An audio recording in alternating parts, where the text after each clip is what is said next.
On va lire la Bible, n'est-ce pas? Prions. Père, nous te rendons gloire, nous te disons merci pour ta bienveillance sur nos vies. Merci ô Dieu de gloire, quand nous pensons que nous souffrons, Père de gloire, alors que tu es en train de nous restaurer. Seigneur, nous te remercions pour tout ce que tu fais pour nous. Nous te remercions pour ta bienveillance. Nous te remercions pour ta faveur et tes multiples grâces dans nos vies. Tu as dit, lorsque nous craignons l'Éternel, ta grâce marche au-devant de nous. Merci Père de gloire pour ta grâce. Quand bien même nous ne comprenons pas tes voies, quand bien même nous ne comprenons pas les difficultés qui sont sur notre chemin pour nous réformer, Père, tu es toujours là pour nous conduire. Nous te remercions pour cette soirée. Conduis-nous maintenant par ton esprit, au nom du Seigneur Jésus-Christ de Nazareth. Amen. Ouvrons la Bible. Je ne sais pas comment on va commencer. Commençons dans 2 Rois, chapitre 23. 2 Rois. Le livre de 2 Rois au chapitre 23.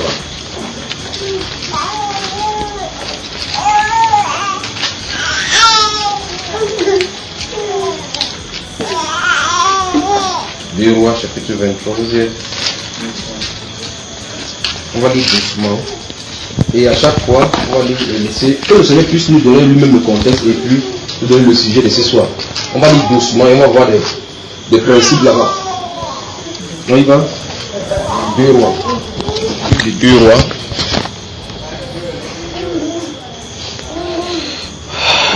Je vais lire à partir du verset 1. S'il vous plaît, surveillez dans votre Bible. La Bible déclare: le roi Josias fit assembler auprès de lui tous les anciens de Juda et de Jérusalem. Puis il monta à la maison de l'Éternel avec tous les hommes de Juda et tous les habitants de Jérusalem, les sacrificateurs, les prophètes et tout le peuple, depuis le plus petit jusqu'au plus grand.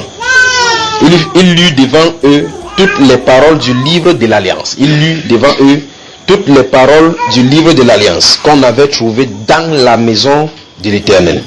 Le roi se tenait sur l'estrade et il traita alliance devant l'Éternel, s'engageant à suivre l'Éternel et à observer ses ordonnances, ses préceptes et ses lois de tout son cœur et de toute son âme, afin de mettre en pratique les paroles de cette alliance écrites dans ce livre. Et tout le peuple entra dans l'alliance. C'est-à-dire que le roi a réuni tout son peuple, ce qui domine. Puisse Dieu nous donner les rois.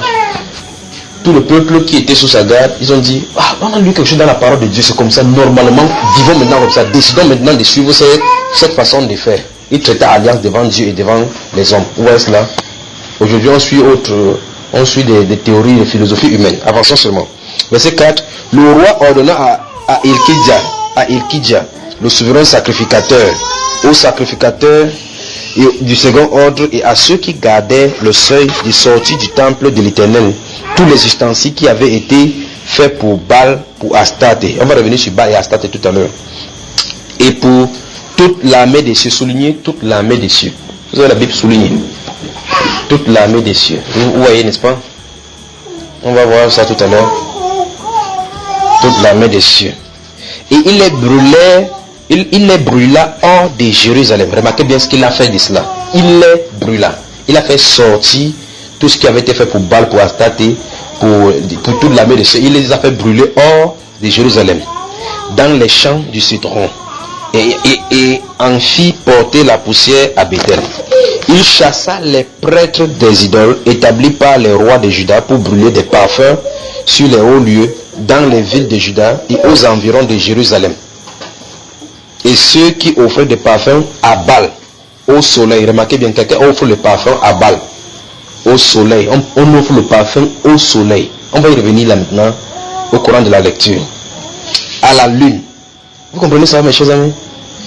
Au zodiaque et à toute l'armée des cieux. Mais c'est terrible.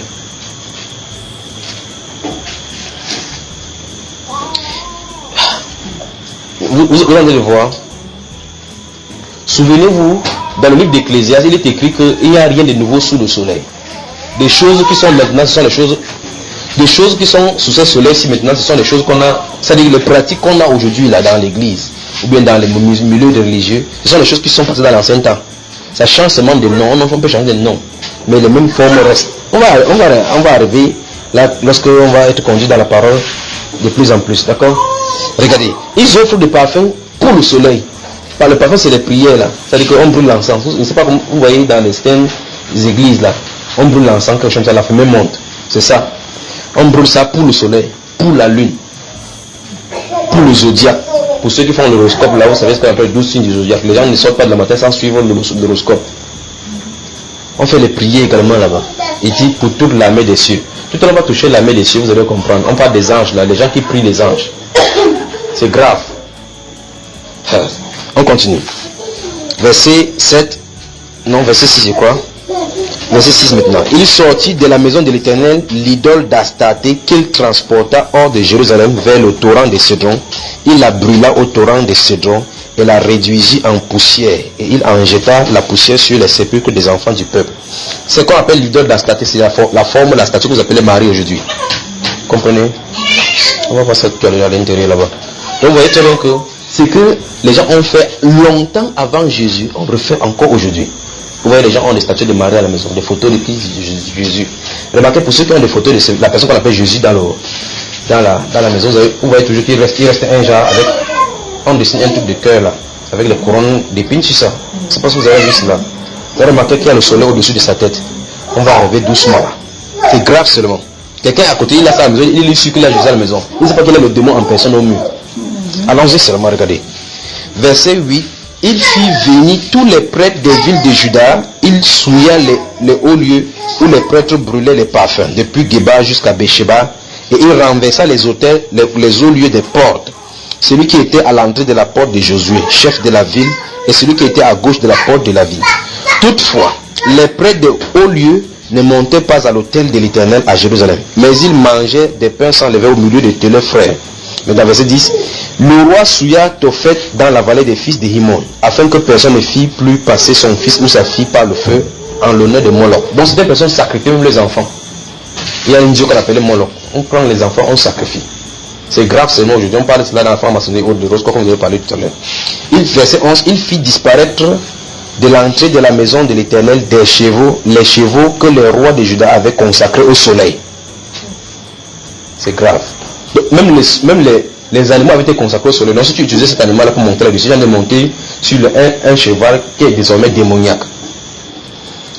Que le roi de Juda avait consacré au soleil près de la chambre de l'eunuque. Nethan-Melech, qui demeurait dans le faubourg, et il brûla au feu les chars du soleil. C'est grave. L'idolâtrie avait pris le peuple. Souvenez-vous ici, les gens dont on parle ici, c'est le peuple d'Israël. C'est-à-dire que le peuple de Dieu, le peuple où c'est Dieu qui s'était acquis, il les a fait sortir de l'Égypte. Il y avait l'arche de l'alliance au milieu. Si vous lisez le livre des 2 rois au chapitre 8, si vous rentrez au chapitre 8, lorsque Salomon avait fait la dédicace du temple, il avait dit que Dieu a choisi Jérusalem parmi toutes les nations où il va faire résider son nom, où sa gloire va habiter dans le sanctuaire. Remarquez bien, c'était le peuple de Dieu qui faisait cela. Donc, les peuples aux alentours qui servaient le soleil, servaient les choses là, quand Israël est venu dans l'idolâtrie, ils ont dévancé le peuple. C'est-à-dire qu'ils ont commencé à suivre les idoles que les autres peuples, les autres nations suivaient. Ils ont abandonné le vrai Dieu qui les a sauvés. Et ils savaient très bien que leur Dieu, qu'il sait être différent des autres dieux des nations. Et puisque dans le commandement, il leur avait dit que tu ne feras point d'image taillée, ni de représentant quelconque des choses qui se fait dans le ciel, sur la terre, plus bas que la terre. Vous ne ferez point quoi que ce soit de semblable. Pour mériter. Il dit parce que je suis un Dieu quoi? Jaloux, qui punit l'iniquité des pères sur les enfants jusqu'à la 4e. Oh mon Dieu. Et Dieu a dit cela et ils ont fait. On va voir ce qu'il en est par rapport aujourd'hui. Avançons. Verset 12. Le roi démolit les autels qui étaient sur le toit de la chambre haute d'Akaz et que le roi de Juda avait fait, et les autels qu'avait fait Manassé dans les 2 parvis de la maison de l'Éternel. Après les avoir brisés et enlevés de là, il en jeta la poussière dans le torrent de Cédron. C'est-à-dire, dans même les chambres, même parce que la maison de l'Éternel, là, le temple de Jérusalem avait été fait, il y avait les pièces là-bas, les maisons, où il y avait les maisons de trésors, où on gardait les trésors de l'Éternel, il y avait des endroits où on gardait les vifs, les chambres des sacrificateurs, là on gardait les efforts, c'est-à-dire que les habits des sacrificateurs et autres. On dit là, à l'intérieur, même sur le toit, ils avaient construit les hôtels. Quand on parle d'hôtel, c'est un lieu consacré à d'autres dieux. Mais il y a des gens qui ont les offices à la maison, vous allez dans un coin, il y a l'archange Michael là-bas qu'on a déposé là-bas. Il y a Marie que par on a fait le sanctuaire, mettre 2 bougies à côté, c'est terrible. Ils ne savent pas que c'est la porte des démons dans la maison.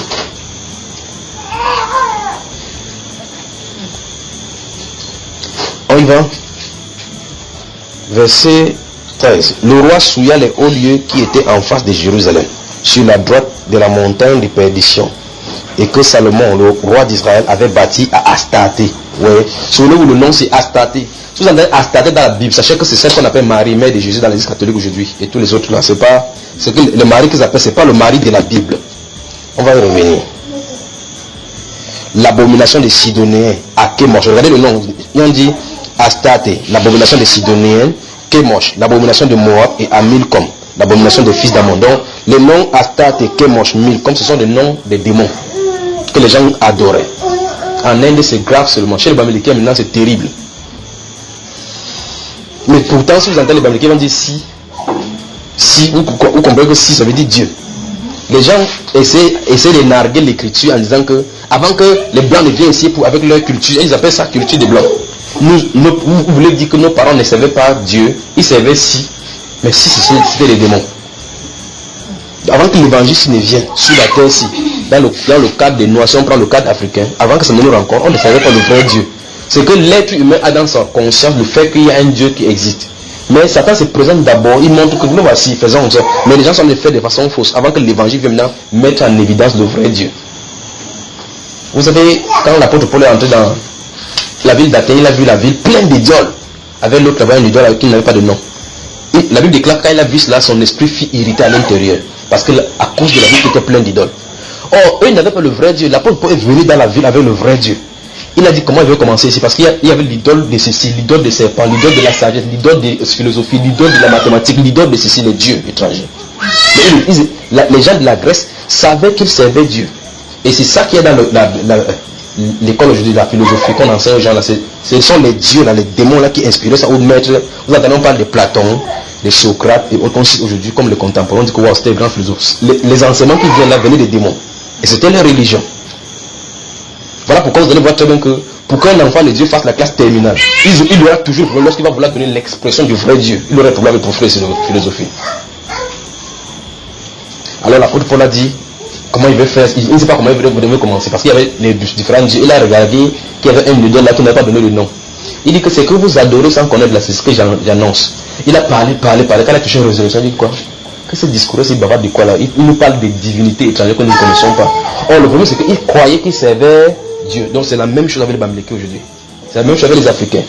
Jusqu'à ce que l'évangile s'y vienne, parce que Dieu est révélé au travers de la parole. Parce que c'est par la croix qu'on est sauvé. Ça ne peut pas comprendre, n'est-ce pas? Alors remarquez, les gens, chez les Bamilekés, il y a des coutumes ici où, quand vous avez les enfants, on appelle Ngengiro, là, on les sacrifie. On te donne les vierges. On est sûr qu'on a en train de donner à Dieu. Oh, Dieu a interdit ça. C'est ce qu'on appelle, vous attendez, tu ne feras pas passer ton fils et ta fille par le feu. D'autres enterrent des gens vivants. C'est grave. Mais le problème, c'est qu'ils croient qu'ils c'est le vrai Dieu. Remarquez maintenant, on a modernisé la chose. On va voir tout ça dans la Bible, mais vous inquiétez pas, quand on va avancer, vous allez remarquer maintenant que ce que vous vivez dans les dénominations, dans les grandes assemblées, vous allez voir ça maintenant dans la Bible. Or, ce sont les choses qui sont passées avant Jésus. D'accord, bien aimé? Et quand vous voyez très bien ici, le verset 13 par exemple, on dit le roi souilla les hauts lieux. Il faut que vous saisissiez comment c'est qu'on appelle le roi souilla. D'accord? Comment est-ce qu'on souille? Quand vous entendez haut lieu, ça ne veut pas dire que c'est élevé. À l'instant où vous allez toujours lire dans la Bible, on parle des hauts lieux, sur tout arbre vert, sur les collines et les montagnes. Ça veut dire qu'il y avait des gens comme le chef Bamileke, vous entendez qu'il y a un rocher où on peut faire des sacrifices. Au village, où il faut quelque chose, on va laver quelqu'un dans la rivière. Quand il faut faire quelque chose, on passe sous le tronc d'arbre dans un village, on appelle l'arbre sacré. C'est ça que la Bible appelle les hauts lieux. Alors, lorsque un endroit était consacré à une divinité où les gens venaient adorer, remarquez, on montre ça dans National Geographic, comment les gens se réunissent chaque fois à un endroit, ils font une certaine chose. Vous vous souvenez de ça, n'est-ce pas, bien aimé? Je ne sais pas si vous me saisissez. Ok. Donc, ces endroits-là où on vient faire quelque chose, ce sont appelés les hauts lieux. En Inde, il y a des rivières où, à une certaine période, les gens viennent se laver là-bas pour le sacrifice, ils versent les fleurs à l'intérieur, à la divinité de l'eau, pour avoir des chances, pour laver le marchand. Ils ne savent pas qu'il ne peut plutôt prendre les esprits des eaux. Les serpents là-bas à l'intérieur. Où ça? À Douala aussi, ça. Le Ngondo, voilà ce qu'on fait maintenant aujourd'hui. On dit c'est le Ngondo maintenant que c'est pour les Douala, que c'est pour notre culture. Vous voyez cela? Chez les gens de Konsamba, des Konsamba, vous remarquez, le démon qui contrôle Konsamba, c'est le même démon qui contrôle le coupé Mwanengoba. Le même démon. Vous allez voir, on parle des Mwanenkom chez chez les gens d'Ebon à Montant là. Et en Consamba, on parle de Moinenkom. Vous avez remarqué bien, vous allez regarder avec le chapeau rouge, le père avec un balai, n'est-ce pas? Allez dans le sud, vous allez voir le même démon. Vous allez dans le Fako, vous allez voir le même démon. Le chat de Dieu, les gens sont là-bas dans le Fako, même démon. Jusqu'à Sancho. Même démon. Alors dans le coupé Moningoba, c'est le même démon qui est là-bas. Dans le coupé Moningoba, dans la région du coupé Moningoba, on l'appelle là-bas Moinkom. Ça crie la nuit, c'est odieux. Ça crie la nuit. Donc quand c'est sacrifié, ceux qui sont dans l'église, parce que nous consommons dans la ville, parce que ça, les rituels se passent maintenant en aparté. Ceux qui sont dans les villages là-bas savent de quoi il est question. Il y a des gens qui sont initiés là-bas, ils ont des trompettes qui sont pour l'adorer. Et avant que ça ne vienne la terreur dans la ville, vous parlez des choses. Ils crient comme ça, vous entendez la ville dans la ville, son cri qui passe tout dans toute la ville. Pas de lumière à allumer. Ceux qui sont des sculpteurs savent de quoi je t'en ai parlé. Alors si tu essaies de regarder, s'il y a la lampe chez toi, en fait quand les adorateurs savent faire dans le ténèbre, les lampes sont éteintes, n'est-ce pas frère? Tu as été. Les lampes doivent être éteintes. Après, les gens passent dans la nuit, ils font des sifflotements, ils topent des sifflotements tel que la Bible dit. Ils font un sifflotement, ils passent dans la nuit pour vérifier si les lampes sont éteintes. Si y a une lampe chez toi qui n'est pas éteinte, ils frappent la maison jusqu'à ce que tu éteins ça. Tu n'éteins pas, ils vont te traiter. La puissance là va venir sur la maison, tu vas commencer à pourrir. Vous savez, quand vous mangez le maïs, vous jetez le reste de maïs là, qui sort là-bas, jaune là. Il dit l'épi de maïs. Quand vous consommez, jetez. La moisissure, ton corps va commencer à pourrir comme ça. Mais si tu n'es pas en contact avec, si tu n'es pas dans on s'en fout, tu es dans le village. C'est pour cela que ce soir on va voir, nous voulons parler de la réforme des voies proprement dans le Seigneur.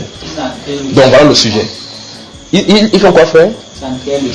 Le chien vivant. Pas n'importe quel chien. Pas n'importe quel chien. C'est qui déjà les chiens qui ont les taches c'est au niveau de comme ça, les chiens noirs de préférence.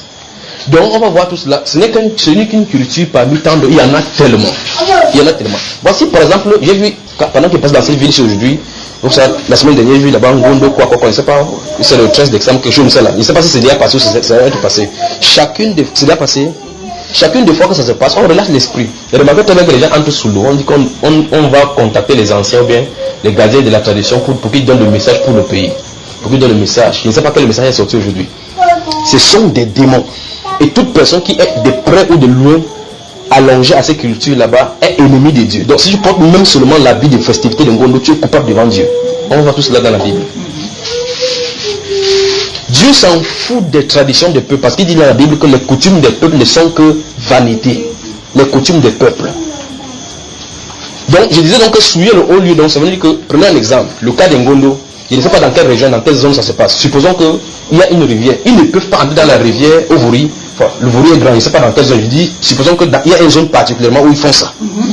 Là, c'est leur hôtel. Là, c'est leur porte d'entrée. Là, c'est leur point de contact avec la divinité de l'eau. Ce qu'ils appellent le prince de Ngondo là-bas, c'est exactement ce qu'on appelle Mamiwata. C'est ce qu'on appelle la reine des eaux. C'est une démon. La Bible l'appelle le Léviathan. Donc, c'est l'anaconda. C'est le diable. C'est pour cela que Dieu a dû lutter. C'est pour ça que vous allez lire dans votre Bible. Dieu a dû lutter contre ces Léviathans pour qu'il laisse passer le peuple d'Israël. Vous allez lire dans votre Bible quand Dieu a frappé sa tête pour qu'il ouvre l'eau. Ok. Donc, supposons que sur les berges du Vouri, en une zone déterminée, c'est un endroit où ils doivent, pour que ces gens des choses se passent, il faut que ce soit régulier. Ce n'est pas sporadique. C'est-à-dire que dans le même lieu, ça doit se passer dans le même lieu chaque fois. Quand ça se passe dans le même lieu, et les choses se passent dans le même lieu, le lieu là est consacré. C'est ça qu'on appelle l'hôtel. C'est un haut lieu, c'est une porte. Ça veut dire que si tu passes là-bas, tu peux faire quelque chose, tu viens là-bas, tu dis, oh, pardon, mais moi, je vais être en contact avec toi, tu jettes quelque chose là-bas, tu es fichu.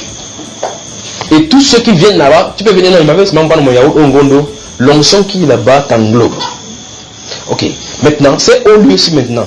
Ce que la Bible appelle dans ces 2 Rois chapitre 23, le verset 13, le roi souilla les hauts lieux qui étaient en face de Jérusalem. Je vais vous expliquer tout simplement ce qu'on appelle souiller, d'accord? On souillait comme ça en y mettant de cadavres. C'est pour cela que dans vos dénominations maintenant, je ne sais pas comment vous voyez, on fait entrer les gens, les corps des morts dans l'assemblée. C'est pour souiller, pour chasser Dieu de là. Ils savent ce qu'ils font. Les gens qui dirigent savent ce qu'ils font. Parce que le corps des morts ne doit pas entrer dans le milieu comme ça. Donc vous avez comment quelqu'un meurt, on amène comme ça, là, on dit qu'on amène son corps à l'église pour qu'on bénisse. On dépose ça devant quelqu'un, il en a parlé. Il savent, il dit bien ceux qui dirigent. Ceux qui dirigent savent. Ceux qui dirigent quoi? Même si ça ne passe pas la nuit, ils ne doivent pas être là-bas. Ils savent que ces choses-là, parce que pourquoi Dieu avait dit dans le livre d'Ézéchiel au sacrificateur, comme vous ne devez pas toucher même le corps des morts de peur de vous suivre au sacrificateur. Il vient à l'intérieur, il tourne, il verse l'eau là-dessus. beaucoup dans ces grandes, ce que vous appelez, ce qu'on appelle grandes églises, vous permettez que Dieu cette expression ce soir-ci. Ce qu'on appelle les grandes églises là, vous savez, on dit Saint Thomas de ceci, Saint Paul et Pierre, Saint ceci autre. C'est parce que sous cela, on a enterré le relique, les pièces, les os, bien les ossements d'une sainte ou bien d'un saint. C'est pour ça que les noms qu'on a attribués, ce sont les démons qu'on a attribués ainsi. C'est grave. Pour souiller le lieu. Et on va voir au courant de la Bible. Donc, quand on parle de souiller, si vous lisez par exemple, dans 1 roi chapitre 13, Jéroboam qui tendait la main vers le feu, il voulait faire un sacrifice qui ne lui a pas été dû. Le jeune prophète a dit que, autel, on va immoler sur toi les prêtres qui te font les choses, vous vous souvenez, n'est-ce pas? Dans le livre de 1 roi, le jeune prophète et le vieux prophète. Il a parlé qu'autel, on va immoler sur toi les prêtres, les ossements humains. Quand on fait comme ça, là, ça immole, c'est pour souiller le sang. C'est pour dire que, désormais, le culte, là, ça se passe là-bas, c'est sans effet. C'est ici, n'est-ce pas? Donc, quand vous voyez souiller, on souille avec le cadavre. Donc, si vous voyez n'importe quel lieu de prière où on entre avec le cadavre, les gens qui sont là-bas sont des satanistes. Les gens qui sont là-bas, je vais lui dire, les gens qui sont là-bas sont des satanistes. Je suis tiraillé là, je ne sais pas s'il faut aller rapidement là-bas danser devant pour voir la chose. Vous permettez qu'on aille devant, me regarder derrière. Donc même si on fait n'importe quoi, il faut qu'on finisse 2 Samuel, 2 Rois 23. Donc nous parlons de la réforme de nos voies maintenant selon l'Éternel. La réforme de nos voies selon l'Éternel. C'est le sujet que ça nous a donné. Allons rapidement dans le livre d'Ézéchiel, avant de revenir ici. Je vous ai tout simplement dit que les gens qui dirigent savent de quoi il est question. On va aller dans Ézéchiel, je vais prendre un verset tout simplement, on va y revenir tout à l'heure on va revenir en plein dans ces Ézéchiel, on va dire doucement. Ézéchiel chapitre 11, disons quelque chose. On va revenir tout à l'heure, on va connaître ces gens-là. C'est comme on a des des choses qui sont passées. On va voir dans notre contexte aujourd'hui et on va voir ce qu'on en fait aujourd'hui, d'accord? Ok, regardez, Ézéchiel, ça ne peut pas être là-bas. Assure-toi à côté de lui pour aider à trouver Ézéchiel, tu parles. Ézéchiel chapitre 11. Je ne sais pas dans votre Bible s'il y a un titre. Quel est le titre dans ta Bible? Pour un moment. Il y a un titre là, je sais pas. Châtiment des chefs du peuple. Châtiment des chefs du peuple, dans sa version. Jugement des chefs du peuple. Vous voyez cela? Donc, le temps de le dire, les gens qui dirigent là, ils savent de quoi il est question. Voici pourquoi Dieu doit les châtier. Donc, laissez-moi dire quelques versets. On va y revenir tout à l'heure là. On va prendre depuis le chapitre 8, on va avancer jusqu'au chapitre 11 pour voir pourquoi Dieu doit châtier les chefs de peuple. Quand on parle de chefs de peuple, les chefs sont les conducteurs. Des gens qui sont censés amener le peuple à une certaine direction. D'accord, bien aimé? Ok, regardez. Je vais lire le verset 1 et le verset 2. Vous y êtes? Et je vais m'arrêter on rentre dans 2 Rois chapitre 23. Regardez. L'Esprit m'enleva et me transporta à la porte orientale de la maison de l'Éternel, à celle qui regarde l'Orient. Et voici à l'entrée de la porte, il y avait 25 hommes. Et je vis au milieu de Jazania, fils d'Azur, et Pelatia, fils de Benaja, chef quoi du peuple. Et l'Éternel me dit, fils de l'homme, ce sont les hommes qui méditent l'iniquité et qui donnent de mauvais conseils dans cette ville. Amen. C'est eux. Donc ils savent. Ils savent. Rentrons dans notre Dieu. On va y revenir tout à l'heure. Pour ceux, si vous allez voir ce qui s'est passé, pourquoi Dieu dit que avec cette personne avec les frites sur la poitrine et ainsi de suite. Donc, verset chapitre 23 de 2 Rois, nous sommes au verset 13. Souvenez-vous, nous parlons de la réforme de notre voie selon l'Éternel. Réforme. Quand on parle de réformer nos voies, ça suppose que nous avons marché dans les voies tortueuses. Les voies n'étaient pas droites. Dieu veut qu'on marche dans la droiture, selon la parole. Alors, s'il y a quelque chose à réformer, ça suppose que nous avons marché dans une direction qui n'est pas d'après Dieu, n'est-ce pas? Alors, on parle de la réforme selon l'Éternel. Si la réforme doit être selon l'Éternel, ça ne veut pas dire que chacun doit réformer sa propre voie avec sa propre pensée. Ça suppose que Dieu veut qu'on réforme cette voie-ci selon ses directions, selon ses directives, à sa manière. Alors, pour que personne n'ait l'ambiguïté de dire comment je vais faire, il faut que Dieu nous donne les prescriptions de la façon dont on va réformer. La direction qu'il veut qu'on prenne, le chemin qu'il veut que nous prenions. C'est ça qu'on parle de réforme de nos voies selon l'Éternel. Il faut que l'Éternel nous dise comment faire. Alors pour cela, il faut que nous voyons dans la Bible ce que les gens ont fait comme faux pas. La Bible nous enseigne que toutes ces choses qui ont été écrites l'ont été pour que nous prenions instruction, afin que nous n'agissions pas comme eux. Que nous prenions ça comme un enseignement que Dieu a donné, que regardez ce que les gens ont fait, ne faites plus comme ça. Vous voyez cela, n'est-ce pas? Et on va regarder les bons exemples, puisque nous parlons de 2 Samuel de 2 Rois 23, ici, nous voyons quelqu'un ici qu'on appelle Josias. C'est lui qui a commencé à détruire les hauts lieux là, que le peuple et les chefs initiaux, les Manassé, les Akaz et autres avaient fait monter. C'est eux qui avaient fait ces hauts lieux là avec Salomon, le fils de David. Ce sont eux qui ont bâti ces hauts lieux. Un autre roi est venu, il a dit non, il ne faut pas faire comme ça, il faut qu'on détruise. Lui suivait un bon exemple. Donc, je ne peux pas suivre maintenant la voie de Salomon en disant que Salomon avait 1000 femmes, donc moi je vais prendre 1000 femmes. C'est un mauvais exemple que je de suivre dans la Bible. N'est-ce pas, bien aimé? Il faut qu'il regarde dans la Bible. Bon. C'est pour ça, c'est justement pour cela que le Seigneur Dieu des armées a mis les mauvais exemples et les bons exemples. Pour que quelqu'un n'ait pas le choix. Parce que quand Dieu met un mauvais exemple dans la Bible, permet qu'un mauvais exemple dans la Bible, c'est pour montrer que si tu fais le même exemple que celui-là a fait, si tu suis dans sa voie, la façon qu'il a puni, il va te punir. Afin qu'il soit juste. Vous savez, n'est-ce pas? Voilà. Donc, si Dieu cachait les mauvais exemples dans la Bible, il dit, je veux seulement la bonté. J'ai regardé comment David fut un homme bon, Moïse fut un homme bon. Tu vas voir comment tu crois peut-être que tu as de vivre toi dans la voie de l'éternel, alors que tu as été égaré. C'est pour ça que tu vas mettre le côté négatif que Moïse a eu, le côté positif. À toi de regarder ce qu'il faut faire. Il va mettre le côté bon du Salomon, il va mettre son mauvais côté. Il va mettre le côté bon de David, il va mettre son mauvais côté. Amen. À nous de suivre. Verset 14. Il brisa les statues et abattit les idoles et il remplit d'ossements d'hommes la place qu'elle occupait. Vous voyez ce que je viens de vous dire là, n'est-ce pas? Il remplit d'ossements d'hommes la place qu'elle occupait. Verset 15. Il renversa aussi l'autel qui était à Bethel et le haut lieu qu'avait fait Jéroboam, fils de Nébat, qui avait fait pécher Israël. Ce garçon qu'on appelle Jéroboam, fils de Nébat, c'est-à-dire que je vous dis, quand je lis la Bible, il y a des choses qui m'étonnent. Jéroboam là, si vous lisez depuis 1 Samuel, nous sommes dans 2 rois là. Si vous lisez dans 1 roi au chapitre 11, vous lisez quand Samuel a accédé au trône. Samuel a fait pécher Israël parce que je dis, il a pris beaucoup de femmes étrangères. Et il a consacré construit des temples dans la ville de Jérusalem. Les Astartés, Moloch, Milcom et autres là-bas. Il a construit ces choses-là qui sont des dieux. C'est-à-dire que, voici par exemple Jérusalem, c'est le lieu où Dieu, le nom de Dieu qui est invoqué. Dieu a interdit à tout Israël d'aller prendre les femmes à l'étranger. Parce que les femmes de l'étranger servent autre Dieu. Et non seulement ils prenaient les femmes à l'étranger, ils partaient prendre que les femmes qui sont assises dans les ténèbres, c'est-à-dire les femmes des fils des rois là. Et vous savez que les rois incarnent vraiment leur divinité. Il prend la femme de Sidonien ici là, la fille du prêtre de Sidonien, elle vient ici. Elle dit que non, je ne sais pas servir votre Dieu, construis-moi le temple pour mon Dieu qu'il servait là-bas. Elle construit dans le temple, dans le lieu de l'éternel.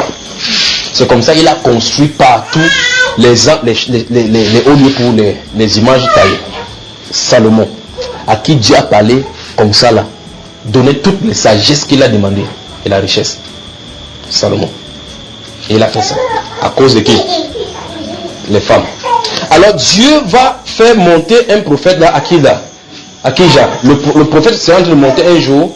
Remarquez que même si on n'a pas le temps de lire là, prenez 1 roi chapitre 11, vous allez lire là à la maison.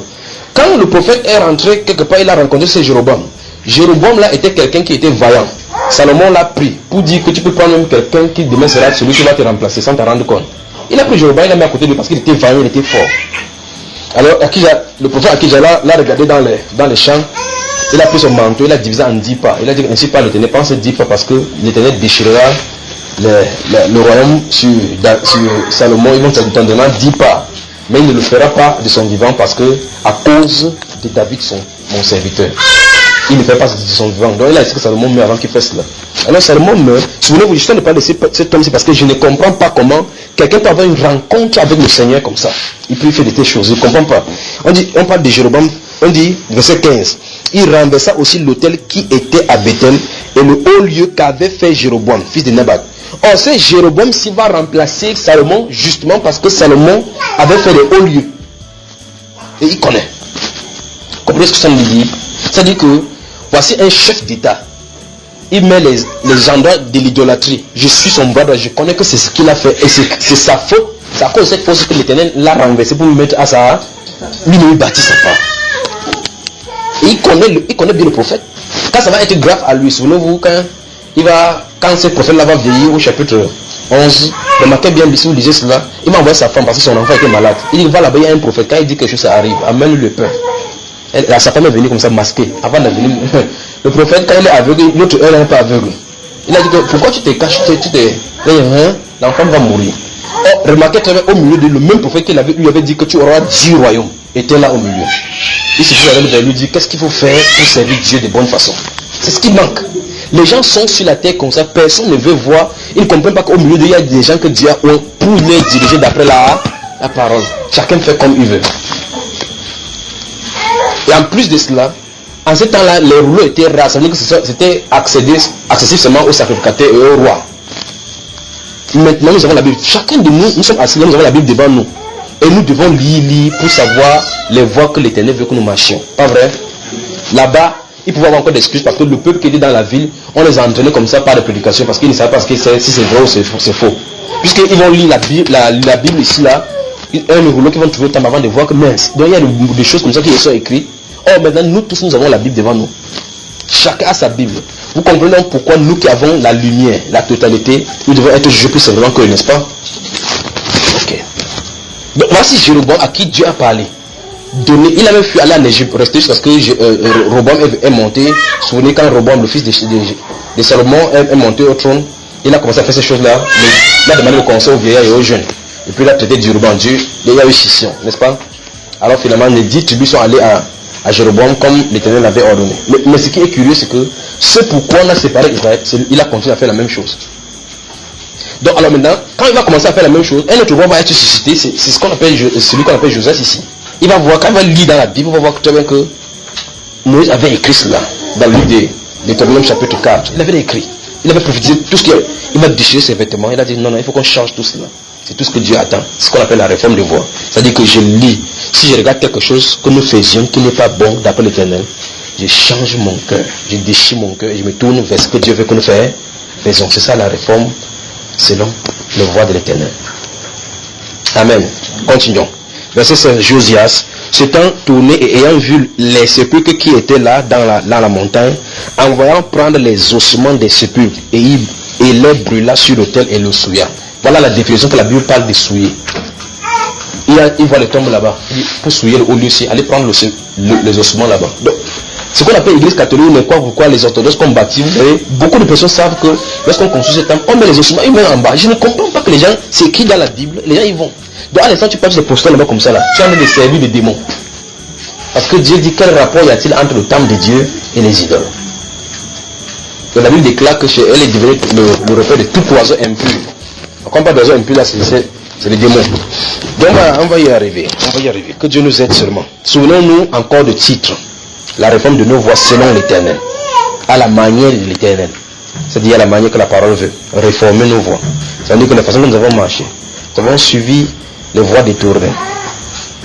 Pourquoi? Tout simplement parce qu'on a abandonné la parole. Si on lit la parole de la bonne façon, c'est pour ça que quand vous lisez la parole comme ça, vous allez voir les gens disent non, laisse pas d'entrer en profondeur là-dedans. Ça va t'amener. Laisse ça, ce sont les prêtres seuls qui peuvent lire.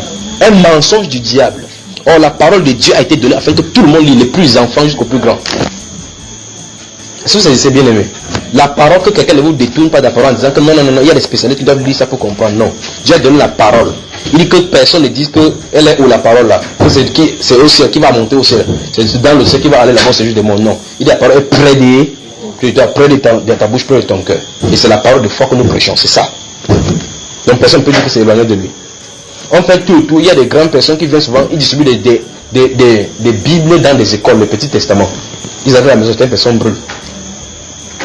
Je me souviens une année, il y a des prêtres à Hébert, un collège Hébert à Souza. Ils ont fait ce que vous appelez retraite spirituelle. Ils ont demandé à tous les gens qui avaient le petit Nouveau Testament bleu là-bas de venir pour brûler cela. Parce qu'ils savaient très bien que le simple fait qu'ils avaient accès à cela, ils ont dit que ce n'est pas une bonne Bible. Ils sont venus, ils ont déposé, ils ont brûlé. Pour les priver de la parole de Dieu. En plein jour. Ils ont fait exactement comme ça, c'est qu'ils ont fait pendant l'âge des ténèbres. Quand les gens tenaient une Bible entre les mains, l'église catholique les tuait. Tout simplement parce qu'ils ne voulaient pas que la vérité ait accès au peuple. Parce qu'ils savaient très bien que leur œuvre était mauvaise. Si la parole qui est la lumière s'ouvre, on va voir leur œuvre. Et ils ne peuvent pas le cacher, parce que c'est ça qui est écrit. Amen. Avançons. Verset 17. Verset 16 encore. Josias s'étant tourné et ayant vu les sépulcres qui étaient là dans la montagne, envoya prendre les ossements des sépulcres et il les brûla sur l'autel et le souilla, selon la parole de l'Éternel prononcée par l'homme de Dieu qui avait annoncé ces choses. Vous vous souvenez, j'ai parlé de ça tout à l'heure là, dans 1 Roi chapitre 13. Il dit, quel est ce monument que je vois? Les gens de la ville lui répondirent, c'est le sépulcre de l'homme de Dieu qui est venu de Juda et qui a crié contre l'autel de Bethel, ces choses que tu as accomplies. Donc il venait d'accomplir une histoire, ça rend compte. Il était dans la prophétie, ça rend compte. Il pose la question, mais c'est quoi ça? Il dit, l'autre avait dit, l'homme de Dieu qui est mort là, il avait dit que tu devais faire ça. Et tu as fait. Ok, on continue. Et il dit, laissez-le, que personne ne remue ses os. On conserva ainsi ses os avec les os du prophète qui était venu de Samarie. Verset 19. Joseph fit encore disparaître toutes les maisons des hauts lieux qui étaient dans les villes de Samarie. Remarquez très bien, si vous allez dans le pays bamileke, vous allez remarquer qu'il y a des maisons qu'on appelle maisons de crâne. Quand on déterre quelque chose ici, vous allez voir, oh ben c'est horrible frère, c'est horrible. C'est horrible. Tous ceux qui sont de cette tribu-là, de ces contrées, qui sont dans les maisons, ils ont des maisons de hauts lieux. Il y a des gens là-bas au village, ils ne comprennent pas que ces choses-là, c'est démoniaque. On construit une maison en terre là, il y a des gazettes de tradition, vous allez voir, vous venez là-bas, vous allez voir l'huile. Allez dans le pays, vous allez voir. Voici des examens qui arrivent là. Voici, regardez les hauts lieux. On inverse l'huile. Quelqu'un vient là-bas avec le crâne, on met le crâne de sa grand-mère. Grand-mère, je ne t'ai pas abandonné. Il part comme ça au crâne. Je ne comprends pas que quelqu'un soit bête à ce niveau. Si ce n'est pas l'aveuglement, je ne comprends pas. Grand-mère est morte depuis, elle passe sur le crâne. Elle quitte Douala, d'autres quittent la France. Ils paient 1 million de francs pour vous appelez Air France. Pour venir comme ça, descendre au village. La grâce de Dieu le couvre pour arriver au Cameroun. Il prend la voiture d'ici pour arriver au village. La grâce de Dieu le couvre pour qu'il voyage bien. Il peut faire des abominations comme ça. Il dit que grand-mère n'était pas oublié, c'est que les temps sont durs. Quand il va venir, il va construire la tôle sur ta tête comme j'avais promis. Sur la tête de... Que Dieu ne vienne vraiment en aide. Donc Salomon, quoi, Joseph a détruit la maison de haut lieu. Supposons que j'arrive au village maintenant de Bamileke, il casse tous les terres là. Vous voyez, la première chose qu'on va brûler, pas vrai? Mais il faut que ça arrive, ça va arriver sur cette terre-ci. Quand bien même le monde actuel sous la puissance du malin, il n'en demeure pas moins que à l'éternel la terre et tout ce qu'elle renferme. Souvenez-vous, si vous lisez le livre de Gédéon, là, dans le livre des juges, vous allez voir que c'est la même chose qu'il va faire. Quand il va rencontrer l'ange de l'éternel, il va d'abord aller détruire les dieux de son père. On a dit que merde, qui a touché les dieux de notre père ici. L'autre a dit que même, si ce sont les dieux, laissez-les, pourquoi vous défendez votre Dieu? Laissez-le qui se le défend. C'est-à-dire que si ici, dans cette maison, si on détruit et puis il y a là-bas les dieux que vous servez, ne vous tapez pas, laissez qu'eux-mêmes se défendent. Parce que notre Dieu est assez puissant pour se défendre. Amen. Donc remarquez, ils ont des maisons où ils mettent les crânes, on verse l'huile là-bas. Donc ça veut dire que cette femme-là de son vivant mangeait des héros, mangeait de ceci, mais maintenant elle boit seulement l'huile et le sel. Vous savez ce que j'en ai dit? C'est seulement l'huile. Donc on quitte l'huile, on veut lui donner l'huile, elle boit. On verse du sel.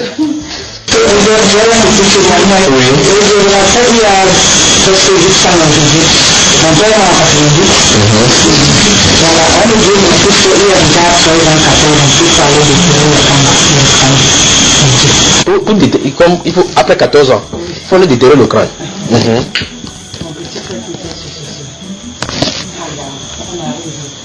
Le marabout, il prend ce que Il cherche là où vous-même. non, plus que c'était déjà là. C'était bien. Il dit que non, il veut d'abord s'assurer qu'il va accepter comme ici, lui le toit là, assis debout. Les enfants, et la main. Ça semble être dur, hein? C'est lui qui dit, c'est le marabout qui dit. Oui. Tout le monde tremblait. Comment déjà ça commence à aller. Il dit, ok, on fait comment? Donnez-moi l'huile et le sel. Et il va poitrine d'huile. Avec le sel. Maman. Maintenant, il casse le ciment. Et on arrive sur le secret. On a fui. C'est là où il dit non, ne fuis pas. Viens. Qui est le successeur? On dit c'est lui là-bas. Lui-même, il lance, il casse le secret, il lance. Il dit maintenant à mon petit frère que en dessous, lui aussi il lance. Il dit porte. Mon petit frère est tombé là-bas. On a crié, on court jusqu'à. Il dit non, il n'y a pas un problème. On dit il n'est pas mort. On crie. De moi est entré dans lui. Il n'est pas mort. Il dit ouais, il est comment alors? Nous tous on a fui. Hey, c'est quoi ça? Il dit que il faut faire des sacrifices. Il faut acheter une chèvre. Entre-temps, dans ton petit fait était couché. Il faut faire le sacrifice pour qu'il se réveille. Il nous dit qu'il faut acheter la chèvre. Ah ça. C'est comme ça que maman, comme au marché de Banté, est-ce que nous on connaît là où on achète la chèvre? Maman au marché. Vous avez acheté la chèvre à combien? On a acheté à 28 000. 28 000, avançons seulement. La team du côté combien à ce moment-là? C'était des affaires de 6 000, c'est comme ça là. 6 000, massé 5 000. On dit maintenant on tue la chèvre. Il prend le cœur, il prend le foie, il l'emballe dans une feuille bien, une feuille verte. Le cœur de la chèvre là. Oui, il l'emballe dans la feuille verte. Maintenant quand il l'emballe dans la feuille verte, il fait le feu, il met, après il prend maintenant, il dépose sur la tombe. Maintenant, il entre dans la tombe, il fait des cérémonies, nous sommes là debout déjà. Mon petit frère est en train de mourir. Non, il n'y a pas de problème, il n'y a pas de problème, il n'y a pas de problème. Maman dit que, comment c'est Dieu cette fois, c'est comme ça. Moi, j'ai déjà assisté aux choses aussi, mais ce n'est pas la qualité. Donc, ta maman, c'était une autre gardienne de la tradition, elle était habituée. Moi, j'ai déjà assisté aux choses aussi, mais la qualité, c'est que l'enfant est tombé, c'est comment. Hey, il est là, il fabrique ce qu'il fabrique, il fabrique. Maintenant, il dit que allons dedans. Non, pas maintenant. Il a déjà brûlé la chèvre et prendre une partie, mettre dans l'huile et le sel. Maintenant, mon petit frère. Mon petit frère a bu et mangé. Celui qui est tombé, qui était couché. Oui, après il se lève maintenant, il dit que allons. Il a eu le courage de porter le crâne. Qui ça? Mon petit frère. Celui qui a mangé maintenant la chair. Donc finalement, ce n'était pas lui qui était le successeur, n'est-ce pas? C'était lui qui était le successeur. C'est le successeur lui-même. Oui. Donc comme il est entré là-bas, il a eu l'onction lui-même du successeur. Oui, il a eu maintenant le courage. Je sais que c'est le courage. L'onction. Il a porté maintenant le crâne. L'audacité. Il est sorti avec. Sans avoir peur que mais tout à l'heure je suis en train de tomber. Donc il était possédé. Ouvrons la Bible, ça va ma soeur, ça va. Merci. Ouvrons la Bible. Restons toujours dans ces 1. Vous savez, on doit faire la réforme. Tout à l'heure, il me tient devant vous. Je suis de parler des maisons. Vous savez, c'est sorti là, maison, parce qu'on a lu ici maison. Et si vous m'avez dit maison, parce que maison des crânes. Je n'en connais pas, je n'en ai pas vu, mais ça vient comme ça. Je vais dire tout simplement que, vous savez, Lévitique.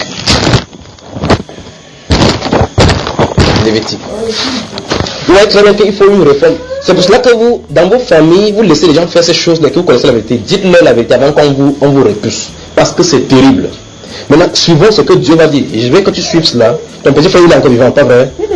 Tes gens avec qui vous étiez là-bas, ils sont vivants, n'est-ce pas? Même le marabout là aussi. Non, le marabout est décédé. Un de mes petits frères aussi est décédé. Ok, maintenant on va voir ce qu'il en est pour que tu suives ce que Dieu a dit. Et là, maintenant, tu peux savoir de quoi il est question par rapport à cela, d'accord? On va. Lévitique, vous êtes dans la Lévitique. Ok. Chapitre 20, prenons d'abord chapitre 20.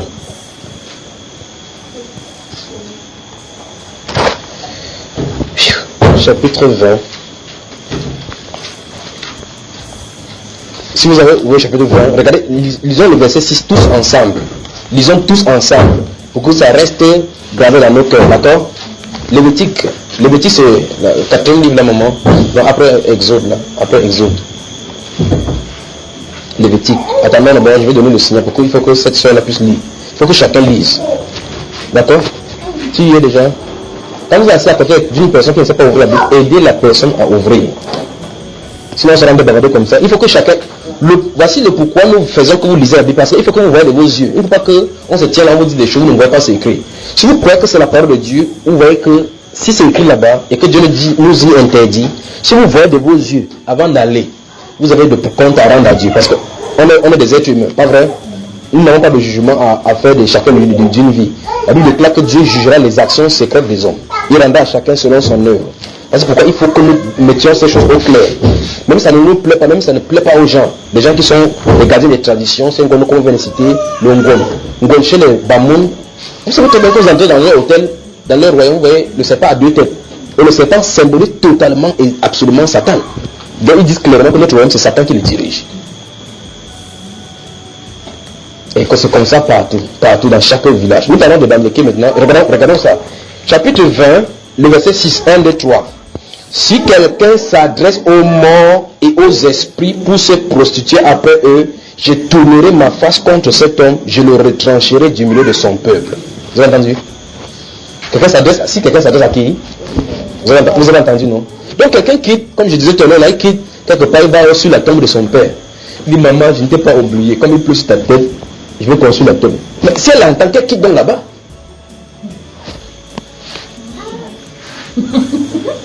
Je construis la maison sur sa tête pour qu'il ne pleuve pas sur sa tête. Donc quand la pluie tombe, elle est couchée là, c'est seulement sur sa tête que la pluie a vu pour tomber. Il faut qu'on rectifie sa tête pour aller mettre dans la maison. Et quand elle met dans la maison, elle essaie de jouer encore, vient maman, tu ne t'es pas laissé affamer. Bénis tes enfants. Tu vois, le malade dit, tu es malade comme ça parce que ta mère, tu as abandonné ta mère au village. Et tu y vas. Quand même c'est la saison sèche, on protège que le feu ne passe pas à côté de la maison. Que le feu ne passe pas à côté de la maison. Tu es ici à Galant, on voit la maison. On voit l'argent. Faut qu'on construise la maison, on protège. Bonne de brousse, peut-être que le feu de brousse ne monte pas pour te faire. Sinon ta mère va se fâcher comme ça. Vous entendez des choses, n'est-ce pas? Nous rions comme ça, ce sont des abominations. Dieu dit ici, dans ce Lévitique chapitre 20, verset 6, si quelqu'un s'adresse aux morts. Voilà pourquoi vous allez voir beaucoup de personnes font des rituels. Remarquez très bien que les prêtres catholiques, comment ils font l'initiation, ils partent au cimetière. Regardez très bien pourquoi ils ont fait ça de façon facile. Les grands catholiques ont toujours les cimetières à côté pour transiter dans l'autre monde. On fait même, nous y voilà maintenant. Merci Père, merci Père. Le 2 novembre est consacré à quoi? Le 2 novembre est consacré à quoi? Aux morts. C'est-à-dire qu'une journée internationale dans l'église catholique pour prier pour les morts. Et Dieu dit ici que c'est quelqu'un qui s'adresse aux morts. Voici l'enseignement qu'on donne là. On dit que nos morts, nos chers disparus, ils sont auprès de Dieu, ils intercèdent pour nous. Vous avez vu un seul verset biblique dans votre Bible qui parle de cela? La Bible dit dans Hébreux chapitre 9, verset 27 qu'il est réservé aux hommes, l'homme que nous sommes, de mourir une seule fois après 20 quoi? Donc la personne qui est morte là, c'est suffisant pour lui, il sera jugé de toute façon, il ne peut plus faire n'importe quoi. Vous saisissez, quelqu'un sur la terre, inspiré par le diable, dit que contacte cette même personne qui est mort, qui attend le jugement. Il veut, voici pourquoi Satan a infiltré le mensonge pour que quelqu'un croit qu'il sait Dieu, alors qu'il doit être retranché, comme Dieu a dit ici. Il dit si quelqu'un s'adresse aux morts, vous avez entendu ça? Donc je ne dois pas m'adresser aux... Donc j'invite tous ceux qui m'écoutent maintenant. Si vous aviez fait des prières de votre mère, que j'ai fait la messe d'action de grâce pour ma mère qui est morte, vous êtes fichu devant Dieu si vous ne vous repentez pas. Nous parlions tout à l'heure là des réformes de nos voies selon l'éternel. Ça veut dire que si j'avais fait le culte d'action de grâce pour ma mère est morte depuis, je n'ai pas fait le culte d'action de grâce, il faut que je prie pour elle. Le culte d'action de grâce, pour le remercier, on va amener le prêtre va prier pour le repos de son âme et prier quelle sorte de purgatoire. Je ne sais pas comment vous appelez ces choses-là. Des abominations comme ça qui ne se trouvent pas dans la Bible. Que l'homme a créé pour se satisfaire de le ventre et prendre en échange l'âme pour donner à Satan. Nous allons voir tout à l'heure que ça a trait avec l'âme. Ça veut dire que quand tu fais, remarque bien, Dieu dit que pour se prostituer après eux. Donc, tu vas dire que non, je n'ai pas la prostitution, je ne vais pas à Monaco. Mais Dieu dit que tu es une prostituée. Il dit, souvenez-vous de ce que ça nous dit. Les gens vont dans les tombes. Dans les films, vous voyez là, les blancs ont ça, ils sont modernisés, on croit que c'est la bonne chose. Vous voyez bien comment les cimetières des blancs sont bons. Vous voyez comment ça, supposons qu'un enfant était mort. Et c'est ici le point. C'est ici le point pour les parents qui aiment tellement leurs enfants. Pour une femme qui aime tellement son mari, pour un mari qui aime tellement sa femme. Quand la femme meurt, on dit que ici c'est le... Vous savez, on construit, il y a jamais les photos de cette personne à la maison. Elle passe à côté, chaque fois elle pleure. Chaque fois que, oh Dani, j'aimais trop Dani, je ne peux pas l'oublier. Je pleure toujours mon fils. Ça veut dire que son fils dépassait Dieu dans son cœur. Si c'est ton mari, ça veut dire que ton mari dépassait Dieu dans ton cœur. Voilà pourquoi même dans sa mort, tu ne pardonnes pas. Alors qu'est-ce qu'on fait? Dans les films, vous voyez comment les gens pensent souvent les noirs, vous voyez les femmes viennent. Dans les films, c'est l'idolâtrie qu'on a proposé. Ils apportent les fleurs là-bas, des déposent sur la terre. Vous avez remarqué, n'est-ce pas? Après des années. C'est la communion avec les morts. On montre ça de façon moderne. Si on montre les Bamileke dans la Bible, on va dire que les Bamileke pour eux, le funérail là c'est grave. Pourtant les blancs le font. Ils viennent dans le cimetière, ils viennent déposer des fleurs, ils viennent déposer des fleurs. Les Bamileke n'ont pas de fleurs, ils ne peuvent pas déposer le coquille là-bas. Avec le maïs. Un des fois, j'ai joué au ballon dans une église, à côté d'une église protestante, là-bas, le ballon allait dans le cimetière. J'ai vu le coquille qu'on a déplacé parce que j'ai pris le ballon à côté d'un tombe. Mon pied a préparé quoi? Pitine le coquille. En partant, il y a un chien qui venait de manger le coquille là. J'imagine qu'il va pas rentrer le lendemain. Il va dire qu'il a une main à manger. Quand il est sorti dans la nuit comme ça là, il est venu manger. Ne faisons pas ces choses là parce que notre Dieu a dit qu'on ne doit pas le faire. Si vous lisez dans le verset suivant de ce chapitre 20, verset 7, là, remarquez bien, vous vous sanctifierez et vous serez saints car je suis l'Éternel votre Dieu. Dieu me dit ceci, mon peuple à moi ne doit pas participer à ces choses-là parce que vous êtes totalement à l'Éternel. Mais si on est à l'Éternel, on ne doit pas marcher dans ces voies-là. Si on marche dans ces voies-là, on doit revenir à la voie de l'Éternel. Dis à ta voisine, à ton voisin, il te faut une réforme des voies selon l'Éternel.